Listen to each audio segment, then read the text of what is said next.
Olá, sejam bem-vindos ao podcast O Engenho de Ser Mulher no Engenho.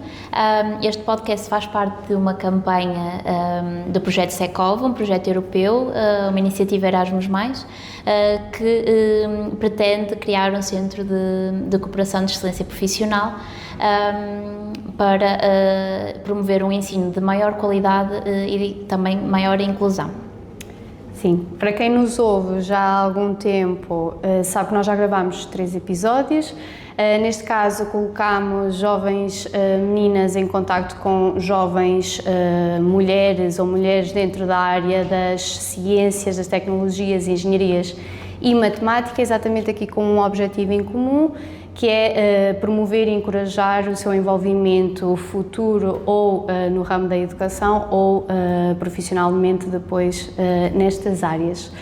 Hoje temos um episódio um pouco diferenciado e dizemos já que nos próximos 2 também. Neste caso queremos chamar a educação ao palco e responsabilizá-la também pela criação e promoção de espaços inclusivos, neste caso para mulheres e, claro, também para outros e para toda a gente. Por isso hoje temos a Joana Lúcio. A Joana é licenciada e doutorada em Ciências da Educação. Tem já uma experiência, diria, sólida em projetos ligados à investigação e intervenção em educação e desenvolvimento local, correto, Joana? Pelo caminho fez uma pós-graduação em Sociologia na área da Educação e escreveu também vários artigos e capítulos científicos. Hoje temos uma bela colega connosco e diria eu, já adianta esta informação, que vários colegas falam muito bem e, portanto, eu acho que já é um modelo de referência para alguns colegas. Portanto, bem-vinda, Joana. Prometemos que já te vamos passar todas as palavras, mas eu lembro-me que ontem falei contigo e pedi-te para que trouxesses um objeto pessoal. Para quem também nos tem ouvido os 3 episódios, os últimos 2 nós decidimos fazer assim uma espécie de quebra-gelo, todos eles são diferentes, portanto vai ser a primeira que vai testar esta, digamos assim, esta metodologia e portanto pedimos-te para que trouxesses um objeto que refletisse e que simbolizasse aqui o teu percurso na área das ciências da educação e portanto diz-nos o que é que trouxeste e o porquê. Então, eu trouxe um livro que conheci nos primórdios da minha formação em Ciências da Educação, que se chama, em português chama-se O Amor Incerto, é da autoria de uma filósofa francesa, Elisabeth Badinter, que ainda é viva. Este livro foi originalmente publicado em 1980. O título original em francês é L'amour implu, que é um bocadinho diferente de amor incerto, a tradução, digamos, literal seria qualquer coisa como para além do amor, ou o amor e mais qualquer coisa, que eu acho que na verdade acaba por ser um título mais justo para este tratado. O subtítulo deste livro é A História do Amor Maternal do século XVII ao século XX. Eu conheci este livro em 2004, portanto no meu 2º ano da licenciatura em Ciências da Educação, e eu acho que eu escolhi este livro porque eu acho que ele é paradigmático do que a formação em Ciências da Educação fez por mim, porque foi a primeira vez, eu diria, que tive contacto com esta ideia de que o amor materno, o instinto maternal, que é um chavão que nós ouvimos toda a vida, instinto materno, todas as meninas ouvem isto, não é? Desde o momento em que são capazes de pegar numa boneca, ouvem, é o instinto materno, E acho que foi a primeira vez que eu tive a oportunidade de pensar um bocadinho sobre isso. O que é que isso quer dizer, não é? O que é que está por trás deste chavão que nós crescemos a ouvir? E perceber que o amor que uma mãe nutre pelos filhos, regra geral, exceto alguns outliers, sim, de facto, é uma coisa que existe. As mães normalmente amam os filhos, ou seja, estatisticamente é o que acontece. As mães amam os filhos, mas também há aqui um construto social muito importante e que condiciona muito a experiência da maternidade, tanto há 40 anos atrás como hoje. E eu digo isto porque eu estava, antes de vir para aqui, abri o livro e isto é o início do prefácio a uma reedição deste livro que a própria Elisabeth Badinter escreveu, portanto ela prefaciou uma edição subsequente do livro, e o primeiro parágrafo foi: a julgar pelas reações apaixonadas que este livro suscitou e que, confesso, me surpreenderam, a maternidade é ainda hoje um tema sagrado. Continua a ser difícil discutir o amor maternal e a mãe continua, no nosso inconsciente coletivo, a ser identificada com Maria, símbolo do indefetível amor-dedicação. Ora, em 1980 e troca o passo, ela escreveu isto e estava genuinamente surpreendida há 40 anos atrás que as pessoas tivessem, não é? que se sentissem chocadas com esta ideia de que talvez o amor materno não seja só uma coisa natural, instintiva não é? E compulsiva que uma mãe sente por um filho. Há aqui qualquer coisa de validação social que condiciona para muitas mulheres experiências muitas vezes trágicas da maternidade. Portanto, isto era verdade há 40 anos atrás, infelizmente continua a ser verdade hoje, ou seja, continua a ser muito difícil falar, questionar o amor materno, questionar a maternidade, questionar a parentalidade, a experiência da parentalidade. E o que este livro fez por mim há 20 anos atrás, quando eu era estudante da licenciatura, foi um pouco, representa um pouco aquilo que, no geral, a formação em Ciências da Educação fez por mim, que foi abrir-me a cabeça, na verdade, não é? Não no sentido literal, mas no sentido figurado. E depois é uma coisa que nunca mais consegui ultrapassar, e eu acho que ainda bem.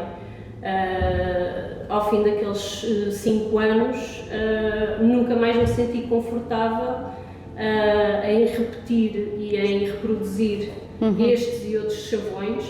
É uma coisa dura, não é? Nós questionarmos aquilo que muitas vezes as nossas figuras de afeto nos transmitiram, a nossa cultura, mas é uma ferramenta poderosíssima para a vida, não só na esfera pessoal, mas também na esfera profissional. Esta capacidade de nós perguntarmos sempre porquê? Sim. Ok, mas porquê? E é isso. Desconstruirmos aqui um bocadinho as ideias que temos, não é? Sim. Aqueles preconceitos.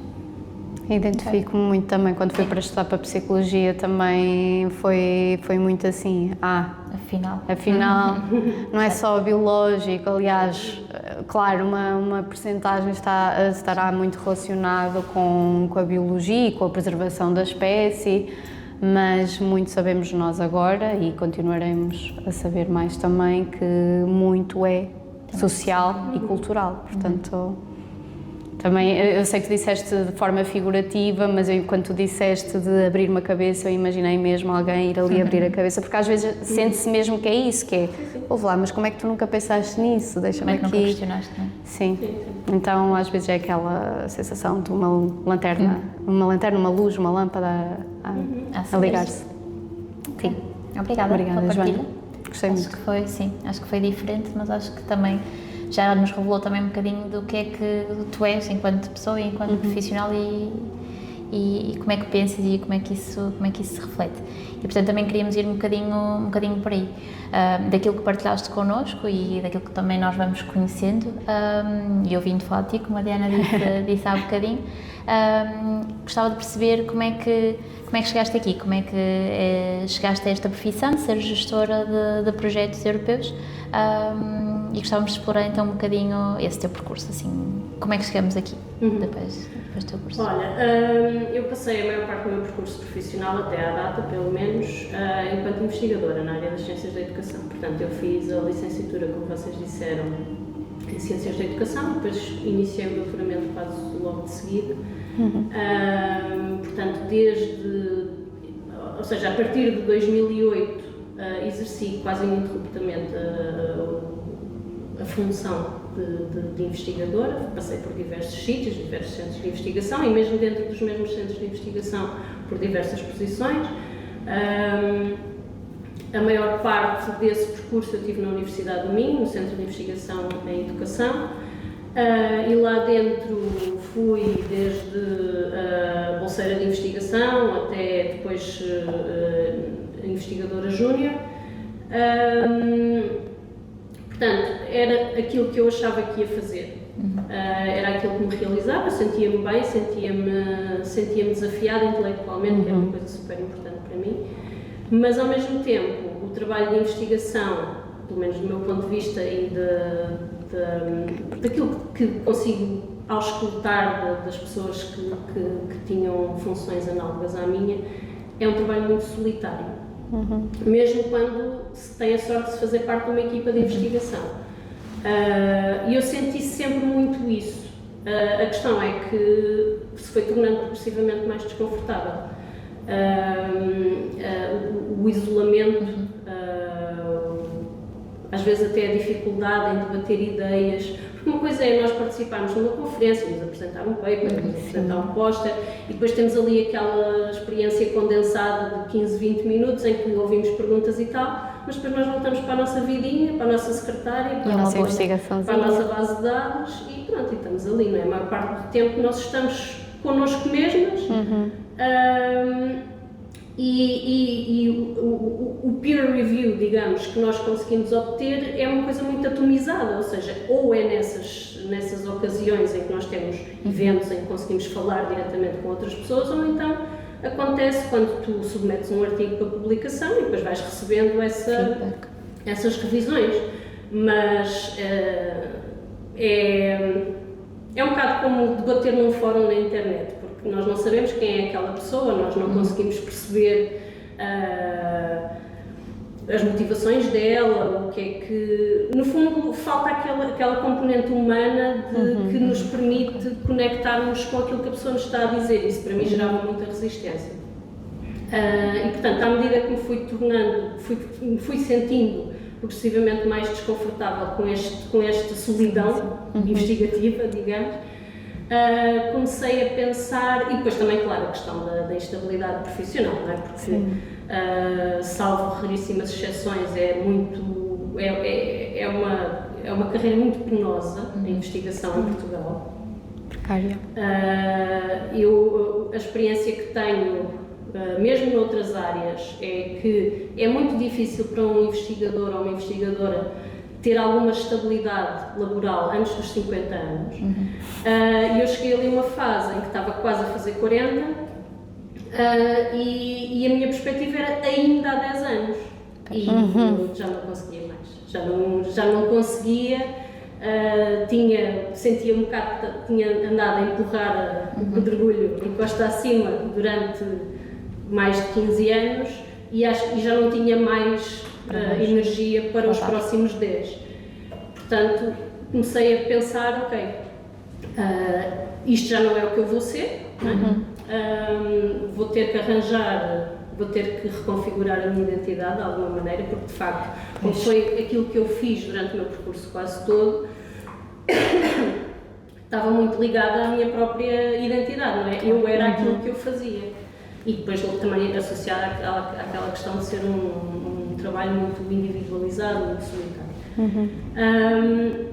Portanto, comecei a pensar, ok, como é que eu posso rentabilizar isto? Não é? Quer dizer, eu investi estes anos todos da minha vida neste percurso, com esta perspectiva, e agora tenho que arranjar aqui qualquer coisa que eu consiga fazer com estas ferramentas que eu fui desenvolvendo. E pronto, e um dia no LinkedIn apareceu uma oferta da Inova. A posição era para consultor do Horizonte Europa.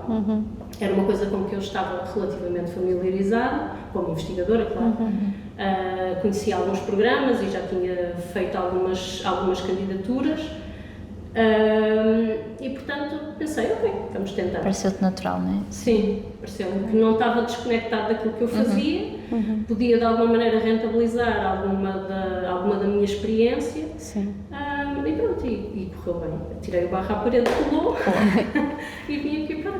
Ok. É engraçado que a questão que falaste foi mesmo da estabilidade na questão da investigação. Nós tivemos aqui outra convidada, que ela é investigadora também, está a fazer o doutoramento e começou o seu percurso na investigação, e ela também falou mesmo dessa questão, a questão da estabilidade e da precariedade.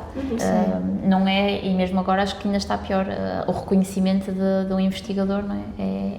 É é muito complicado prosperar, digamos assim, não é visto como uma carreira propriamente dita, exatamente, então Sim. pronto, nesse sentido é interessante porque realmente já existe mais do que um testemunho nisso. Eu própria também comecei na investigação e também senti isso, cheguei a um ponto que também não dava mais, ou porque não havia condições, ou porque não havia oportunidades, portanto...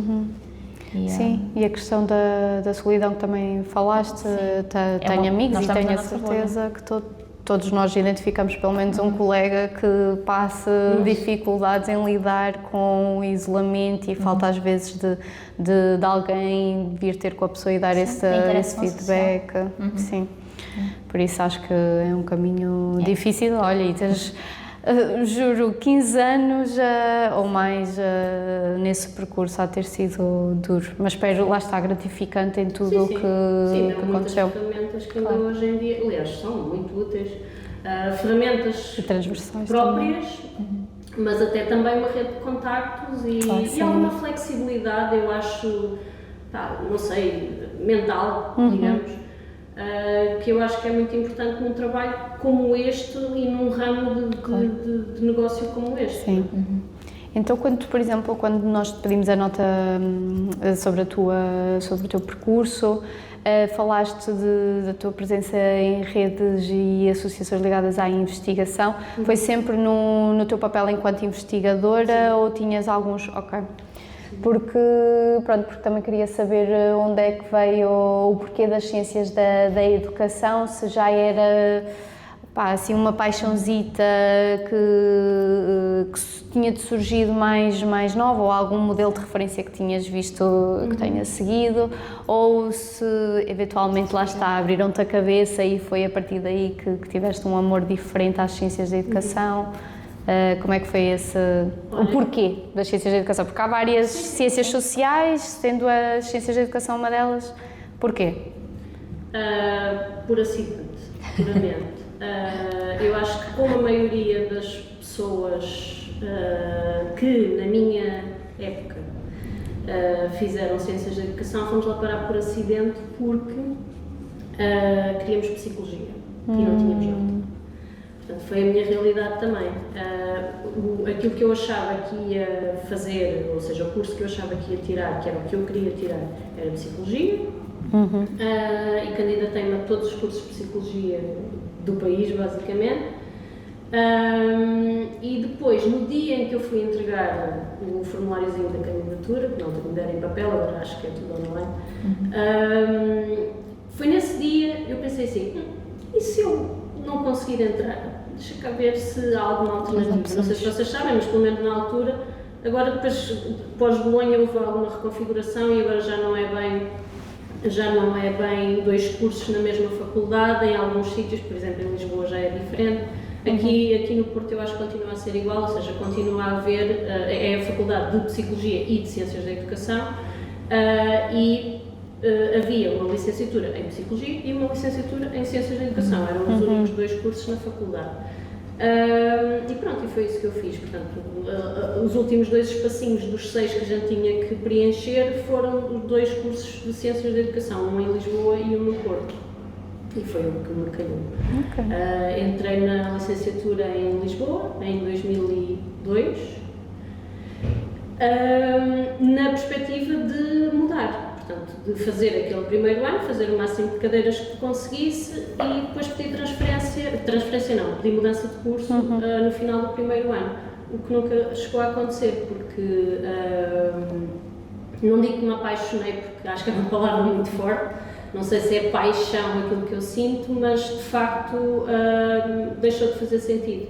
Senti que o curso me dava o desafio, o estímulo, perspectiva que eu precisava e, portanto, deixou de fazer sentido essa mudança de curso e simplesmente mantive-me no percurso.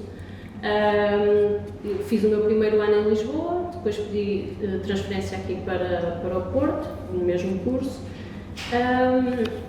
e pronto, e depois concluí a licenciatura, logo a seguir, quando eu digo logo a seguir é tipo meses, portanto eu acabei a licenciatura em junho e comecei o doutoramento em dezembro do mesmo ano. Porque já era aquilo que eu queria fazer, ou seja, à medida que fui progredindo no meu percurso académico, fui consolidando a ideia de que era aquilo que eu queria, era aquela área profissional que eu queria. Eu não tinha propriamente a ideia de fazer investigação, ou seja, não era o meu objetivo, não era o meu sonho ser investigadora. Foi um bocado foi a oportunidade que apareceu, ou seja, foi um ano de vacas gordas, havia muitas bolsas de doutoramento, e eu candidatei-me e calhou-me, portanto, acabei por não sair da faculdade, praticamente. A maior parte dos colegas e das colegas com quem me formei avançaram para o mercado de trabalho e a empregabilidade era relativamente boa na altura. Eu continuei na faculdade porque percebi que a investigação era um percurso que eu queria tentar e pronto, correu bem e continuei. Continuei. Tudo se alinhou, no fundo. Sim. Seja o acaso, seja alguma coisa, as coisas funcionaram. Sim. Okay. Tu falaste do teu doutoramento e aproveitei se calhar para fazer uma pergunta aliada a isso, porque também de acordo com aquilo que enviaste, eu depois tentei pesquisar, o tema doutoramento, ou pelo menos aquilo que se focou, um dos pilares era o movimento Cidades Educadoras, é isso? Podes falar um pouquinho sobre Pronto, primeiro só explicar que dentro das ciências da educação, pelo menos no curso como ele era na altura, havia diversas áreas ou tópicos, digamos, que nós podíamos explorar. Um deles era o desenvolvimento local. Digamos que dentro das ciências da educação foi assim a primeira coisa que me fascinou e eu acho que teve muito a ver com uma experiência que nós tivemos logo no primeiro ano da licenciatura, em que nos colocaram em contacto com licenciados em Ciências da Educação, no terreno, nos seus locais de trabalho, nos seus contextos de trabalho. Eu tive uma sorte tremenda que me calhou uma pessoa incrível que basicamente corporizou aquilo que podiam ser as Ciências da Educação no terreno para mim, de uma maneira que fez muito sentido, alinhou-se completamente com a minha maneira de pensar, os planos que eu tinha para o meu futuro, e ela trabalhava precisamente na área do desenvolvimento local. Portanto, ela disse na altura, eu lembro-me perfeitamente, porque nós fizemos numa entrevista e eu lembro-me dela ter dito isto e nunca mais me esqueci, já lá vão 20 anos, ela disse, não há amor como o primeiro, e o meu foi o desenvolvimento local, e para mim foi exatamente a mesma coisa. Nunca mais, quer dizer, claro tive outros interesses e depois trabalhei em outras áreas dentro das ciências da educação, nomeadamente depois questões mais relacionadas com a inclusão e a educação, mas para mim as dinâmicas educativas locais, ou seja, o terreno da educação, digamos, sempre foi aquilo que mais me interessou e sempre foi aquilo que me fascinou enquanto profissional e enquanto investigadora. Portanto, foi um bocado esse o pano de fundo para eu chegar ao tema das cidades educadoras, porque era esse universo que eu queria explorar, eram as dinâmicas educativas locais. As cidades educadoras, na altura, era uma coisa ainda relativamente nova em Portugal, embora o movimento das cidades educadoras já fosse uma coisa com alguns anos de existência, ali mais ou menos desde o início dos anos 90 do século passado. Mas em Portugal, na altura, a rede territorial portuguesa das cidades educadoras estava a dar os primeiros passos, estavam a haver os primeiros eventos, estava a começar a ser publicada a primeira investigação nacional na área e, portanto, foi uma coisa que me apareceu, acho que assim um bocado por acidente, acho que fui assistir a um seminário ou uma coisa assim e aquilo fez-me um clique. E depois aconteceu também outra coisa interessante que foi, eu entrei na licenciatura aqui em 2003, portanto terminei em 2007, até mais ou menos ali 2001, 2002, a maior parte das pessoas que procuravam licenciatura em Ciências da Educação eram professores ou outros profissionais da educação que tinham feito as suas formações de base, por exemplo, em educação de infância, educação básica, normalmente ao nível do bacharelato, não é? E depois procuravam um complemento de formação para obterem a licenciatura, para poderem fazer alguma progressão na carreira. Portanto, a vasta maioria do público da licenciatura em Ciências da Educação eram professores, educadores de infância, assistentes sociais, por aí fora, que queriam fazer aqueles 2 anitos para terem a licenciatura. Mais ou menos ali por 2001, 2002, mais ou menos, a coisa inverteu-se, ou seja, começou a haver muita gente como eu que queria a psicologia, que não conseguia entrar, entrava para Ciências da Educação. Portanto, o próprio curso teve que se reconfigurar, não só do ponto de vista curricular, mas também do ponto de vista das perspectivas profissionais, para, de alguma maneira, acolher as necessidades desse público novo, que éramos nós, ou seja, miúdas e miúdos acabados de 18, 19 anos, que, de facto, queriam fazer daquilo profissão. Isto para dizer que a primeira, digamos, o decreto-lei que determinava a designação profissional dos licenciados em Ciências da Educação, para nós não sermos licenciados em Ciências da Educação, só saiu em 2006, portanto, no ano antes de eu terminar a minha licenciatura. É uma coisa ainda muito, muito fresca. Portanto, ninguém sabia muito bem o que eram os mediadores socioeducativos, que era a designação profissional que nós tínhamos. E foi basicamente essa a ideia que eu tive, ou seja, eu queria explorar o desenvolvimento local, estava muito estimulada pela questão da cidade educadora e, ao mesmo tempo, estava muito desafiada, estávamos todos muito desafiados por esta nova figura profissional do mediador socioeducativo. Portanto, foi esse o tema do meu doutoramento, foi tentar perceber que papel é que um mediador socioeducativo, no caso eu, foi o meu estudo de caso, podia ter num projeto educativo local. Portanto, no meu caso, eu trabalhei numa junta de freguesia, desenvolvi um projeto de intervenção numa junta de freguesia, em que basicamente tentava escavar o meu próprio papel, não é? Enquanto mediadora socioeducativa, no contexto desse projeto educativo local. Portanto, basicamente, a cidade educadora o que é? É a ideia de que nós podemos aprender na cidade, ou seja, a cidade é um contexto educativo, é a ideia de que nós podemos aprender a cidade, ou seja, a cidade é um objeto passível de apreensão, e a ideia de que nós podemos aprender da cidade, ou seja, a cidade é um agente educativo. E para que a cidade seja um agente educativo, há aqui um conjunto de atores que contribuem de alguma maneira.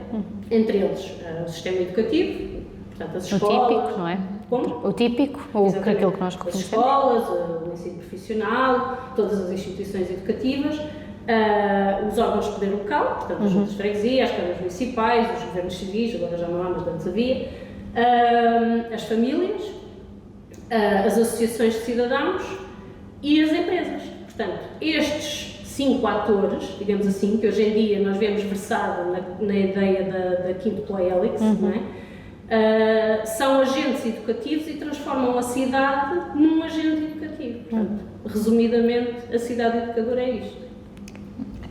Já ficou mais claro para mim, porque eu estava curiosa mesmo. Não, já agora, a partir também não...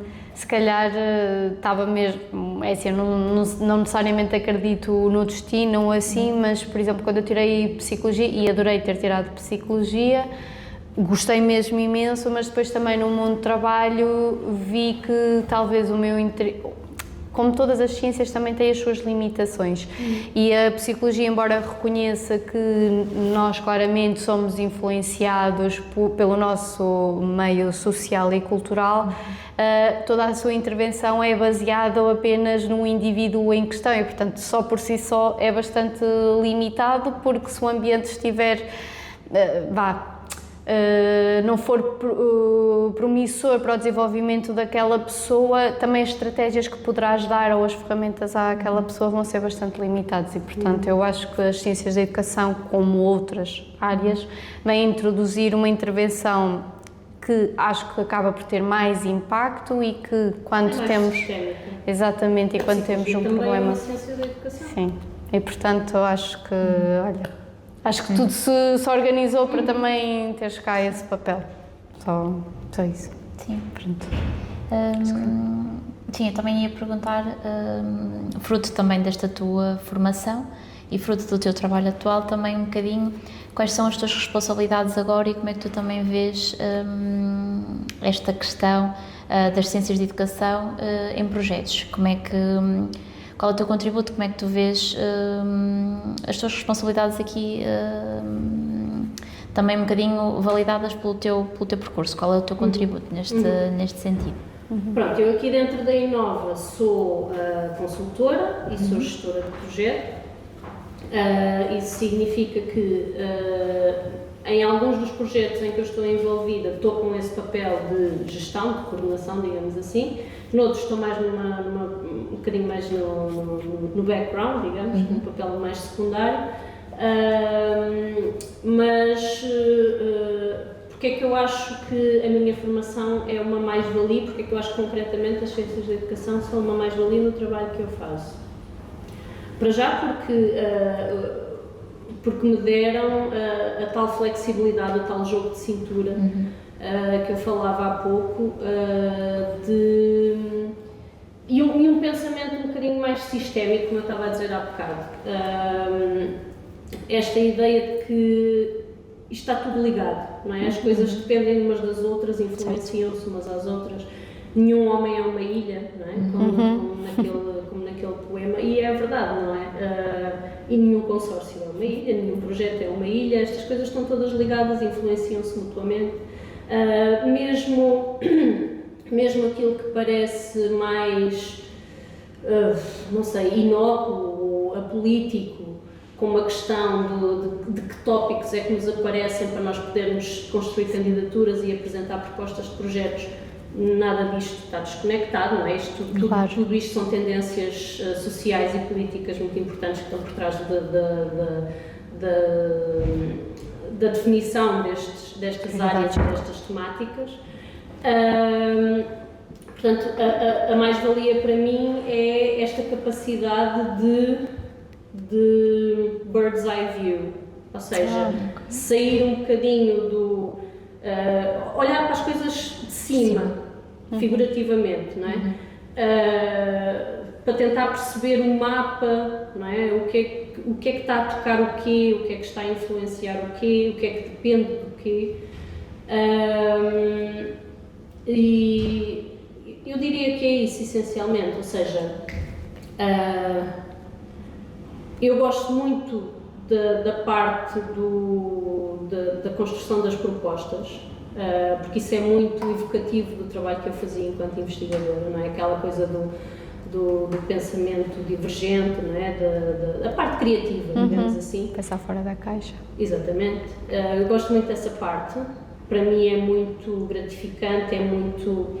Quer dizer, quando corre bem, às vezes não corre bem, mas quando corre bem é muito gratificante. Eu gosto muito dessa sensação de pé em falso, sabes? De não saber exatamente qual é que é o próximo passo, de me sentir até ligeiramente desconfortável. Eu gosto disso e eu acho que isso é bom para mim, não é? Funciona bem para mim, não funciona para toda a gente, certamente, mas para mim funciona bem essa incerteza, esse desafio, e é por isso que eu gosto da parte da construção das propostas, da construção dos consórcios. Pensar, fazer uma reunião com fulano e a pessoa dizer-me assim, era giro se nós trouxéssemos alguém da área da engenharia química. E eu pensava, ok, então vamos ver quem é que são os melhores nesta área, num país que a gente ainda não tenha no consórcio, e andar à procura e ver e fazer contactos e ver se eu conheço alguém, e se não conhecer, como é que eu posso mobilizar. Posso contactar. Essa parte eu gosto muito. Também gosto da parte da gestão de projetos, e na parte da gestão dos projetos eu acho que é um trabalho muito diplomático, não é? Porque há ali uma gestão de personalidades, às vezes, ou de egos, se quisermos ser claras. Às vezes a questão da gestão dos egos é o mais difícil, porque as pessoas vestem muito a camisola, não é? E eu acho que isso é natural. Eu também, quando era investigadora, também vestia a camisola do projeto, também vestia, também defendia a minha ideia e os meus interesses. E, portanto, eu acho que o facto de eu ter tido essa experiência como investigadora é importante neste trabalho que eu faço agora de gestão de projetos, porque eu percebo essa parte egóica, não é? Eu percebo que estamos a falar de pessoas, estamos a falar de carreiras, estamos a falar de objetivos, de currículos, e consigo empatizar de alguma maneira. E acho que isso para mim é uma mais-valia e tenho dificuldade até ou seja, não é dificuldade, mas tenho empatia pelos colegas que não têm essa experiência, porque percebo que para eles é mais difícil esta gestão de pessoas. Sim. Essa sensibilidade. Não é? Neste Olimpo que é a academia, não é? Sim. Que para mim é uma coisa mais ou menos familiar, fácil. portanto não tenho tanta dificuldade. Não significa que seja fácil, não é? Mas o facto de já ter estado lá dentro, acho que facilita no mínimo. Sim, ajuda de alguma maneira a perceber o que é que às vezes está em causa, o que é que está no não dito, não é? O que é que está na tensão, que muitas vezes tem a ver com objetivos próprios, objetivos de equipas, gestão de pessoas. E na academia isso é muito tenso, e eu sei disso porque eu também já fui investigadora e também já vivi essa precariedade, portanto eu percebo que sim. Okay. Há bocado também estavas a dizer que há alguns projetos que acontecem, correm bem, outros que não correm tão bem, mas houve um que nós sabemos que correu muito bem e que foi agora recentemente aprovado e que está já a ser implementado e já tem alguns meses. Portanto, queríamos que falasses um pouquinho do Lead Her, o porquê, porque estavas a falar, não é isto, o ele ter sido aprovado certamente revela aqui dinâmicas sociais e políticas que estão a acontecer, portanto, como é que esta ideia surgiu, o que é que envolve, pronto, e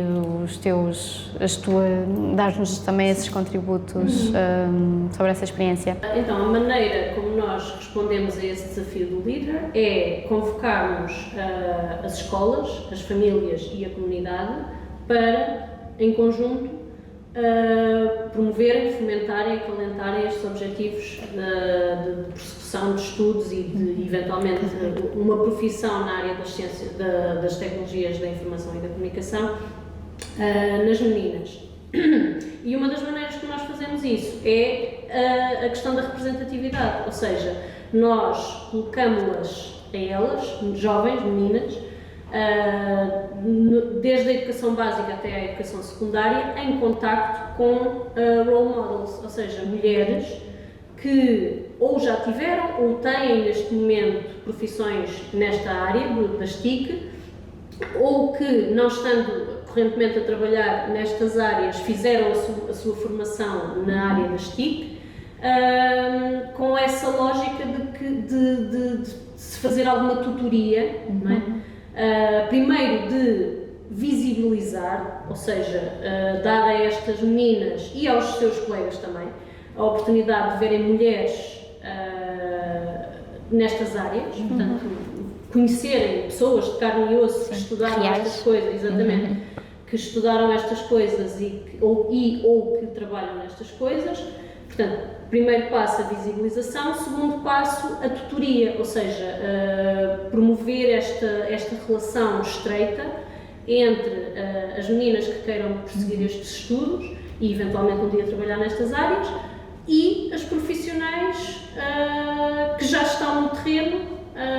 Portanto, é claro que a tutoria é uma coisa mais, digamos, moral do que propriamente profissional, portanto não estamos a falar aqui de estágios, estamos a falar de aconselhamento, de uma relação quase de irmão mais velho, irmã mais velha neste caso.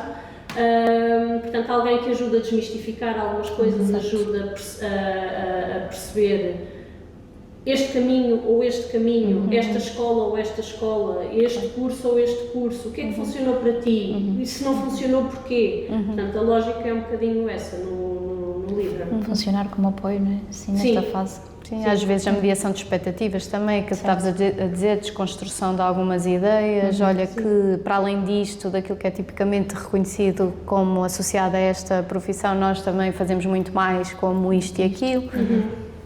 Ok, pegando então aqui também um bocadinho nesta questão da representatividade que também estavas a falar e além da mentoria, gostava de perguntar também que outro tipo de mecanismos é que tu achas que podemos utilizar por causa desta questão da representatividade e como estratégia para combater estas questões de género que muitas vezes nos deparamos. Olha, eu acho que uma das ferramentas mais poderosas, e essa é uma das componentes do Lead Her, é o trabalho com as famílias. Como eu dizia no início, as figuras de afeto são muito poderosas no nosso percurso e na nossa vida.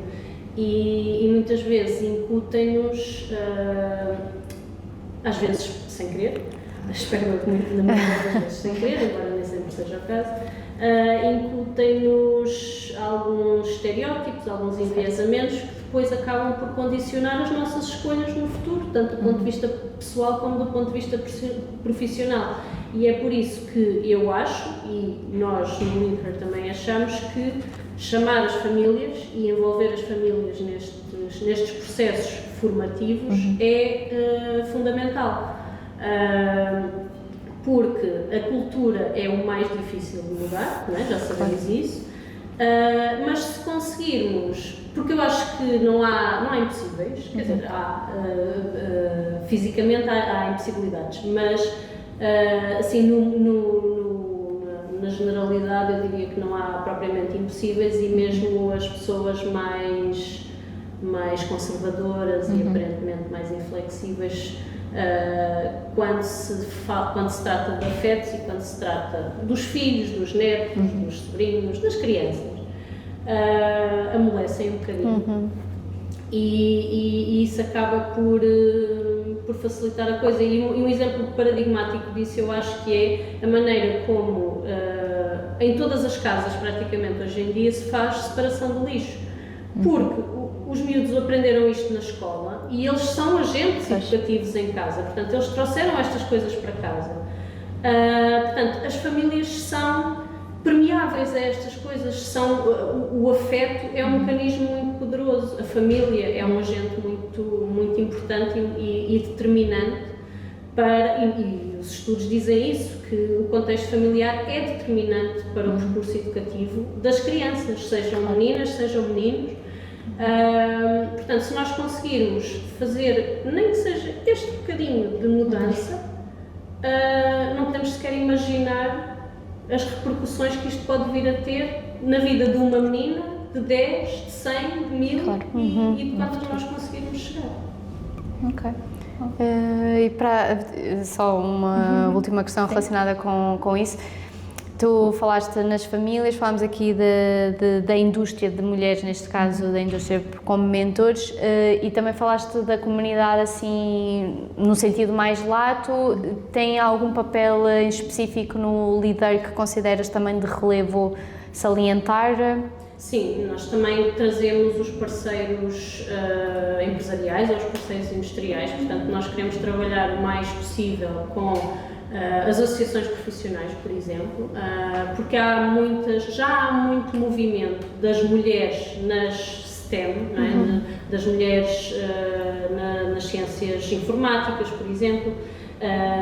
Isto não é uma coisa que nós inventamos, como devem imaginar, não é? Portanto, já há um movimento de mulheres não é? Das mulheres na ciência, das mulheres na engenharia, das mulheres na matemática. E, portanto, nós temos é que rentabilizar não vamos inventar a pólvora. Nós temos que fazer o mais que conseguirmos de coisas que já estão em movimento. Não é? Portanto, nós no Lead Her também queremos trazer esse contributo, queremos trazer essas mulheres individualmente, mas também esse capital social, não é? De grupo, de associação, que já existe em alguns contextos, trazê-lo para dentro da escola, trazê-lo para o percurso educativo destas meninas, para lhes darmos o máximo de ferramentas possível para que elas possam escolher, de facto. Ou seja, Se elas chegarem a um ponto em que disserem não é isto que eu quero, ok, mas que seja uma escolha e que não seja uma inevitabilidade do contexto social. Certo. Acho que uma boa conclusão. Sim, acho que sim. Ia-te perguntar qual era o legado que tu gostarias de deixar, qual era a reflexão final, mas acho que... Eu acho que é isso. Acho que é isso. Também acho que as escolhas no fundo sejam conscientes e... uma escolha. Como por Exato. exemplo a maternidade, que a maternidade seja uma escolha e não uma imposição. Verdade. Muito bem. Portanto, Uma condição. Eu acho que isso é o fundamental, é nós sermos de facto livres, podemos exercer a nossa individualidade, podemos prosseguir os nossos objetivos e que o contexto seja algo que nos sustenta e não algo que nos oprime. Claro. Fizeste aí uma boa circularidade entre o início do podcast e o final. Acho que sim. Obrigada, Joana. Obrigada.